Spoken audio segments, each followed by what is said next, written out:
Thank you, Honourable Speaker. Mr. Speaker, sir, thank you for giving me the opportunity to take the floor and respond to the question by the Honourable Member. However, Mr. Speaker, sir, I feel that the Honourable Member has obviously not been paying attention throughout the week and to the past ministerial statements and responses. No, it's actually true. It needs to be said. We have said this time and time again with all the... Order.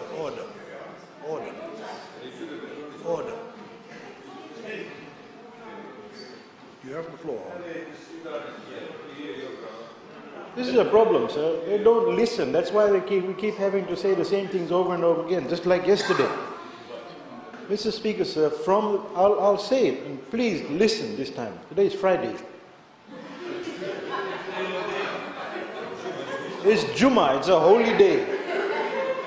We have to go to prayer at 12:30, sir.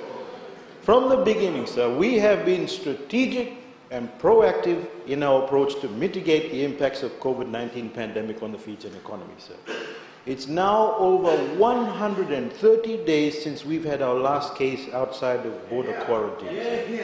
Mr. Speaker, sir, I am so proud to stand here today and say that Tualain has actually rated us as the safest place in the world to actually travel to. Now, so we have to take our hat off to the entire government machinery that has been responsible for that, sir. I hope he actually listens to that. I hope he takes that to heart and realizes that we're doing a tremendous job already, sir. At this point, sir, I want to stress that mitigating the impacts of the pandemic on the tourism industry cannot be separate from mitigating the impacts on the Fijian economy as a whole, sir.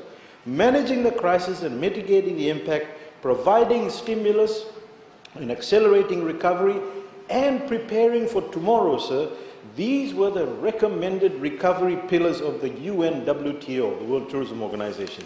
And these pillars are actually well entrenched in our recovery, sir.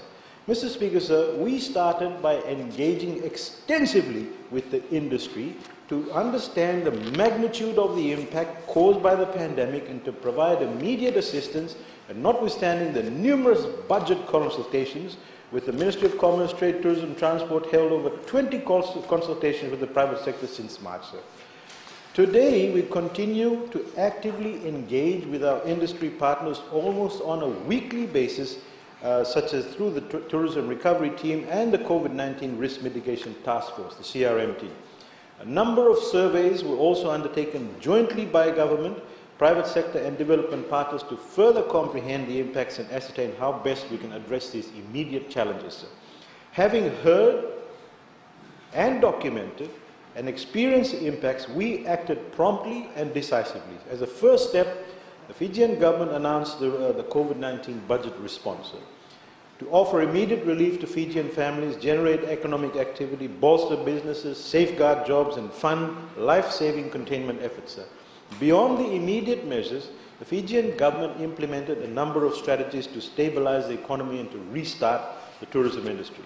According to July 2020 figures by the UNWTO, sir, 40% of all destinations worldwide have now eased the restrictions they had placed on international tourism.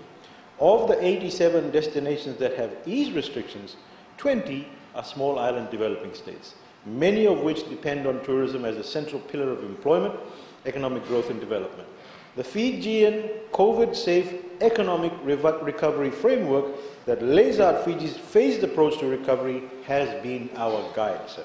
Until today, we continue to refine and align this particular framework and to ensure Fijians and Fijian businesses are able to make a living without compromising health and safety. And this, Mr. Speaker, sir, has been the bedrock of our mitigation efforts. Beyond setting minimum conditions for safe, gradual restoration of business activities, we developed COVID-safe guidelines for a number of industries, including the tourism industry, sir. With a significant economic setback and unprecedented job losses in Fijian history, one thing is for sure, sir, time is of the essence, and with priority to keep our COVID-contained status and protect Fijians, travel had resumed. Tourism contributes a third of our GDP.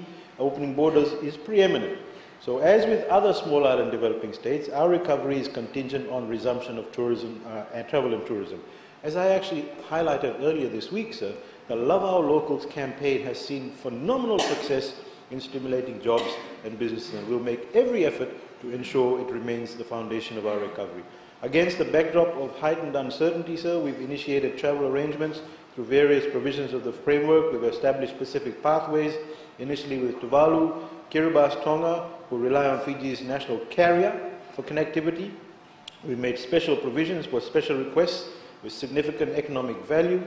The framework also includes the Bulla Bubble to provide a safe pathway for Aussies and Kiwis once they can actually come, and the Vacation in Paradise, which is a VIP lane.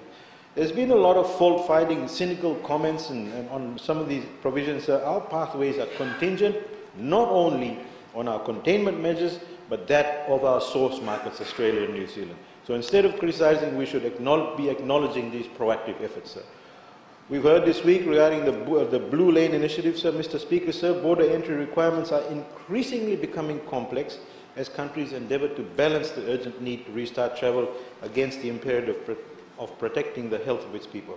No yacht, and in fact no person, Mr. Speaker, sir, is permitted into the country without complying strict and stringent health requirements.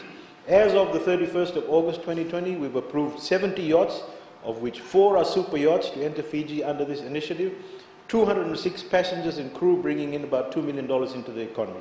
By the year end, we're looking at least 100 yachts with anticipated millions of dollars into the economy.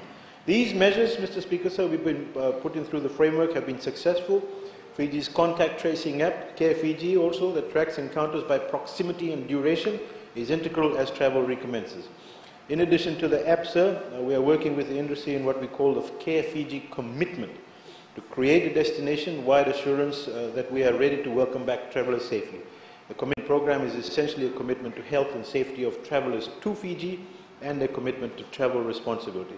As part of this also, participating businesses will nominate a wellness ambassador, sir, who will be responsible for delivering the Care Fiji commitment within the organization.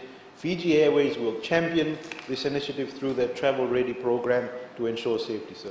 Let's not forget, sir, Mr. Speaker, the 2020-2021 national budget, our biggest and most efficacious move to addressing impacts, employment relief, support for upskilling, reskilling, elimination of STT, reduction in the environment, climate adaptation levy, etc. And Mr. Speaker, sir, also yesterday, I briefed the media yesterday morning, very early morning, on the progress of COVID-19, the concessional finance support package for micro, small and medium enterprises. This is just one initiative that was part of the budget, sir. Of the 3,000 applications that were assessed thus far, 2,339 have been approved at the value of $18.7 million, sir. This support will go towards existing businesses and the worst affected by the pandemic. It will go towards aspiring entrepreneurs, including tourism workers who may have been laid off. No country has been spared the decimation of its tourism sector. So what a lot of us don't realize is that this pandemic is extremely sensitive, time-sensitive and volatile. What this means is we've just had to adapt and act almost on a daily basis. There are economies, Mr. Speaker, sir, that are larger than ours who are learning from us. Mr. Speaker, sir, take a look at New Zealand. They are now using their military for surveillance. Members of the opposite side should actually know this. They should proudly be saying this together with us, that we are setting global best practices in our COVID-safe economic recovery, sir. Mr. Speaker, sir, the measures that have proven to be relevant and targeted and effective in mitigating the adverse impacts of COVID-19 on our economy, including the tourism sector, and positioning us in an advantageous position once passenger travel and tourism reopens, sir. I thank you, sir. I hope that suffices. Well, thank you.